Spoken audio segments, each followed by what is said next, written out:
My interviewee for today is Mr. Glenn Tunney. He is a former history teacher at Brownsville Area High School and was the author of a newspaper column on Brownsville history, which is now documented in 5 volumes, the first of which is titled Looking Back, The Best of Glenn Tunney. Could you tell me a bit about how Brownsville itself came about as a town? Well, it came about as a settlement because of its location at the nexus of an important Indian trail called Nemacolin Trail and the Monongahela River. So Brownsville was the access point from the east. Wave-wise, I guess we'd have the initial burst of energy from the 1700s and then the stagecoach era with the travel on the rivers and then the coal mines, and now we'll see what becomes of Brownsville in the future. Doing some research and reading old newspapers, I'm kind of into the 1890s. Yeah. And it's always interesting to me when I see an article that says that recognizes, it comes right out and says Brownsville's an ancient town.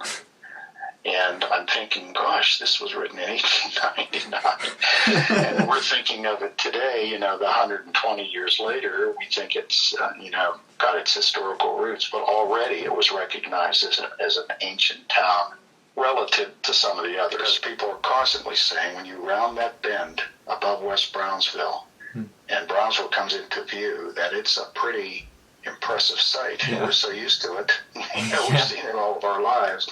But to have a whole town spread out in front of you there with a castle and churches and a hillside full of homes and buildings, a lot of them historic, that it's really an impressive sight.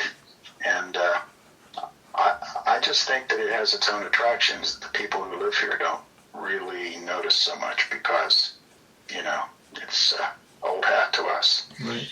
As soon as they sense that there is a good chance of success, I think success builds on success.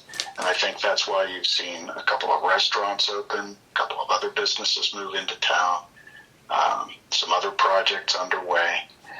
I just feel like that momentum, if it can be kept up, is important.